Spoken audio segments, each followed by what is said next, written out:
Hey, it's Tara. Today I want to talk to you about some new research that I've just come across, and I've seen it in multiple feeds of mine and emails that have come out, and I'm always checking up on the new research in neuroscience because I'm a total brain nerd and I love this stuff. And so the one thing I wanted to address was the increase in some of the research that's coming out about the use of hallucinogenics and some of these previously recreational type drugs that are still illegal in a lot of places or restricted, but people used to use recreationally, or they have used them recreationally, and now they're looking at them in terms of clinical research and the impacts of the brain. And they're primarily doing this to see if they can find ways to treat depression that's resistant to other treatments. And with that, we need to look at what treatments they are resistant to first to get a context. So a lot of that will be talk therapy and the traditional drug therapy, which we know has typically at best a 50% improvement rate, and the other 50% is placebo effect. And we also know that there are other natural substances that outperform some of these SSRIs and antidepressants in clinical trials also. So we know that there's a lot of things that are more effective than the drug therapies that are out there, but drug therapy is what funds the research. So you always have to also follow the trail of money to see what kind of research is being done and who it's going to benefit. And so when they're looking at treating resistant depression or any kind of mental illnesses, they're looking at solutions that are drug-based, that are psychoactive drug-based, to see if they can find another drug to manufacture to make money from. And yes, they want to help people. There still is that part of it, but you also always have to be aware that it's a profit-driven system and that healthy people don't make anybody money, and that this is where the research money comes from. So again, when we're looking at terms of treating depression, anxiety, things like that, they always are looking in terms of a bigger, bolder drug, instead of realizing that the drugs actually don't work that well, and maybe there's a different direction that they should be going. Now, I, of course, work using self-regulation therapy, which is a neuroscience-based modality that works with regulating the nervous system. So we're looking at the information that we have on how trauma is held in the nervous system and how it heals in the nervous system. And we have this research. This is not new. This has been around for more than 20 years. Way more than 20 years, and it's growing in practice in the number of practitioners trained to work in this way. But we're healing the root, we're healing the cause, we're healing the brain, we're creating new neural pathways so that you're not even focusing on the symptoms. The symptoms dissipate, go away, or are diminished because of this kind of treatment that's informed by cutting edge brain science. So this is the perspective that I'm always coming from. Still, there are cases where extra things are needed to support really resistant cases, and we're learning more about the brain to know why that is. In the meantime, I feel like the direction that they're going might be a little bit risky, and one of the things that I'm constantly looking for in the research that never gets answered is what are the other impacts on the nervous system, as far as are they increasing activation in the nervous system while focusing on the symptom reduction, and what are the long-term impacts? So show me some brain scans, show me some SPECT scans on the brain, show me what's happening in the nervous system, in the organs, and the rest of the body, how it's functioning under these substances. And these research articles that are coming out are just not disclosing those facts. So those are the questions that I'm always asking. Those are the questions that everybody should ask, especially if you're considering trying some of these new treatments or alternative treatments. And so one of the research articles that I read was really about, I've read 5 of them, about what we know as magic mushrooms, and I don't know if I'm even saying it right. It's psilocybin or psilocin. That might not be right, but it is basically the hallucinogenic substance in mushrooms, and using them to treat resistant depression.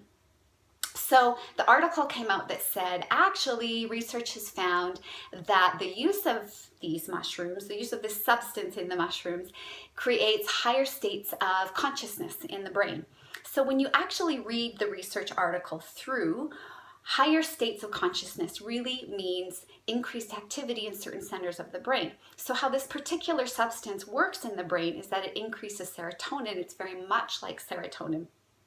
Incidentally, over 85% of the serotonin that you use, that you make in your own body, is made in the gut. So we're treating it by treating the receptors in the brain, but it's really made in the gut, which is why gut health is so important if you're treating depression, because that's where a lot of the dysfunction is starting, or at least contributing to. So it's this substance mimics serotonin, increases serotonin in the brain. So here's the other research that I read 1 month ago.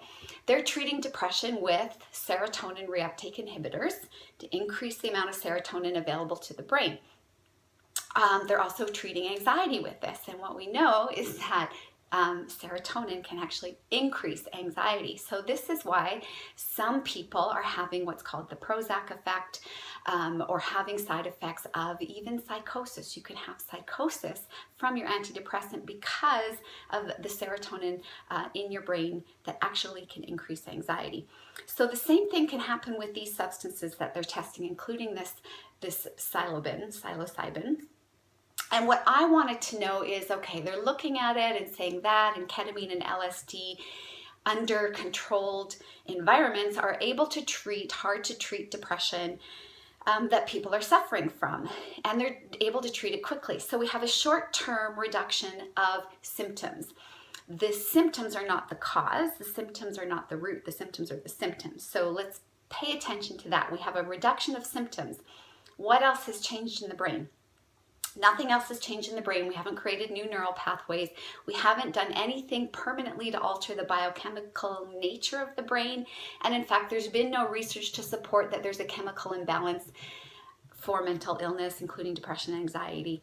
Anyway, depression and anxiety are caused by a dysregulated nervous system, high activation. So a lot of these treatments, flooding treatments like EMDR that cause dissociation and symptom reduction, some of these medications or these drugs that they're using that cause symptom reduction are actually causing dissociation, which is a numbed out state where you feel less symptomatic. However, you are here, but you are not here. You are not fully embodied.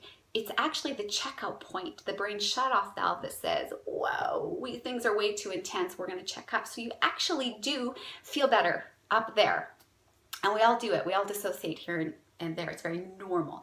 But you can't live up there, it's high activation. When you come out of it, you feel very, very uncomfortable. And so a lot of these things, what they're missing is that in the brain, it's sending them into dissociation, temporary symptom relief, long-term impacts. High activation, so if you have symptom reduction, where else is that activation going? So what's happening in terms of autoimmune disease and other things in the body that are coming out, or disease process that are happening because we're just deepening the activation instead of regulating the nervous system and clearing it. Here's my concern with this drug in particular. So I looked it up because I wanted to see how it impacts on the brain and how it impacts on the body. And I know this is a longer video, but it's kind of more like a training than it is a quick hi. Here's my 3 points. I don't have 3 points. I wanted to look at this because I don't do any drugs. However, I do take psychedelics, psychoactive substances, in that I have sugar in my diet, I have caffeine in my diet, sometimes I'll have a glass of wine. All of those impact the brain. So we're not comparing one to another as being one worse than another. Sugar is really bad for the brain, runs on the same pathways as cocaine, and it's terrible. So, you know, we're not comparing, we're just looking at these individually. I personally am more focused on the neuroscience of what my brain is capable and the states of consciousness that it's capable of achieving just all by itself, because we know that the brain, with focused attention and some of this work through self-regulation therapy and these other neuroscience based modalities, we know that it can grow and change and reach states of being and states of feeling high or altered without the substance. It can do it all by itself. We have the chemicals in there already and we know how to access them. So I'm more focused in that direction. I don't add hallucinogens or other psychedelic substances into my body because that's my personal preference, and I'm not recommending one against the other. I'm interested only, always, in what the residual effects are, what the activation is in the body, because I also treat people for global activation, which is near-death experiences, or people that have been poisoned, or people that have gone through surgeries and are dealing with some of the chemicals put into their body that kind of create activation and hold activation. So in that, I'm looking here at what this substance psilocybin and impacts on the body. It impacts the central nervous system. I'm reading this straight. By disturbing the normal interaction of nerve cells and the functioning of the neurotransmitter serotonin. So it's interfering with the normal functioning and the normal interaction of the brain. So for me, that's a red flag already, because I feel like our brains were designed to exist in the world the best way that they're supposed to exist in the world in their natural state. So this is number one. The effects are variable. So they depend on your age, the type, the dosage, and your previous drug use. And so this is another thing that I'm looking into, and your personality. And so they're not necessarily predictable in all people. So it's not necessarily that controlled. The physical side effects include the physical impacts of these drugs, and a lot of these hallucinogens are nausea, vomiting, abdominal cramps, diarrhea, muscle twitches, weakness, drowsiness, dizziness, lack of coordination, pupil dilation, dry mouth, facial flushing, increased heart rate, increased blood pressure, increased body temperature, sweating followed by chills and shivering, numbness of the tongue, lips, or mouth, feelings of physical heaviness, feelings of floating, psychological impacts, heightened sensory experiences, perceptual distortions, auditory, tactile, and visual hallucinations, synesthesia, so the melding of the senses, you see music or you hear colors. These are similar to what people with schizophrenia experience in the disruption of their brain. Impaired judgment, sense of detachment, that's the dissociation, loss of boundaries, altered perception of space and time, inability to distinguish fantasy from reality. So higher states of consciousness, people feel like, oh, I'm accessing a better state of myself or a deeper state of myself. The reality is, if that was the case, you could do it without a substance. You're definitely entering into an altered state of consciousness, and it's altered not because of, you really need to differentiate, is this you or is this the drug? This is the drug creating an artificial manufactured state that your frontal lobes are trying to make sense of, and your perception and what you're expecting is making sense of, or what you've heard is made sense of, to say, this is a deeper sense of me, this is my insight, this is my spiritual awareness.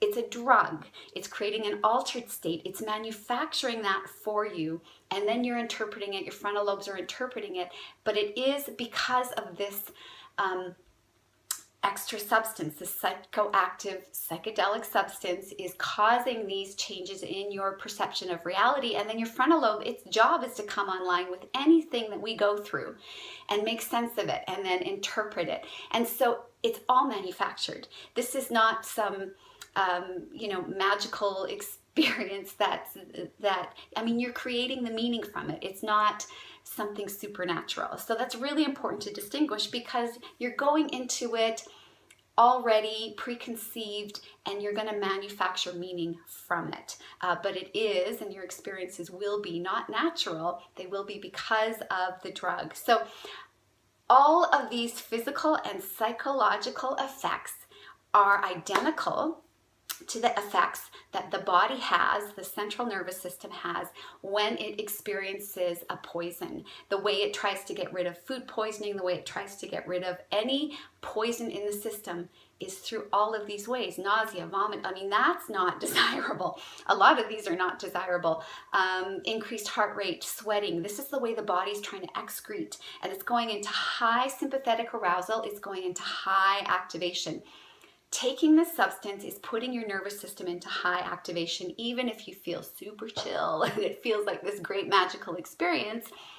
Yeah, it's probably not going to hurt you if you do it once, but this is not a normal, natural state. And we can't say that increased connectivity in the brain or different parts of the brain connecting to others because of drugs like this is desirable. We don't know what the long-term impacts of that are.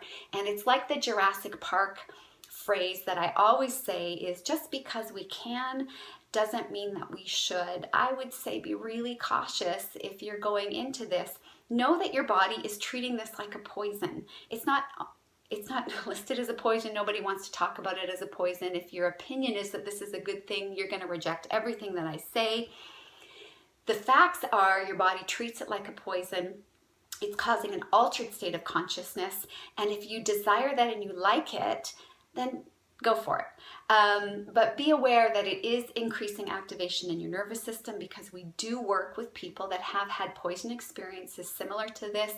And then it causes other symptoms and other issues mentally, emotionally, and physically down the road that we're working through in SRT in sessions to try and correct. Take a look at some of the brain scans, the SPECT scans of the brain, of what the brain looks like in people that have done some of these substances, including marijuana, because it shows a difference. We're not comparing alcoholics to marijuana users. We're looking at what is the impact of the brain, period, on each of these substances. Go look at the scans and see for yourself the differences in the structure and the function of the brain over time. We know marijuana use restricts blood flow to the brain. It's being linked now to increased risk of dementia and Alzheimer's. And so are antidepressants being linked to increased risk of early onset dementia and Alzheimer's. So are antihistamines. So you really have to be careful about what you're putting into your body, how it's impacting your brain. Know that if your body is treating it like a poison and trying to excrete it and get it out of its system as quickly as possible, like this is, that you have to be aware that there could be lasting effects, long-term implications on your physical health, but also on your emotional and mental health and well-being.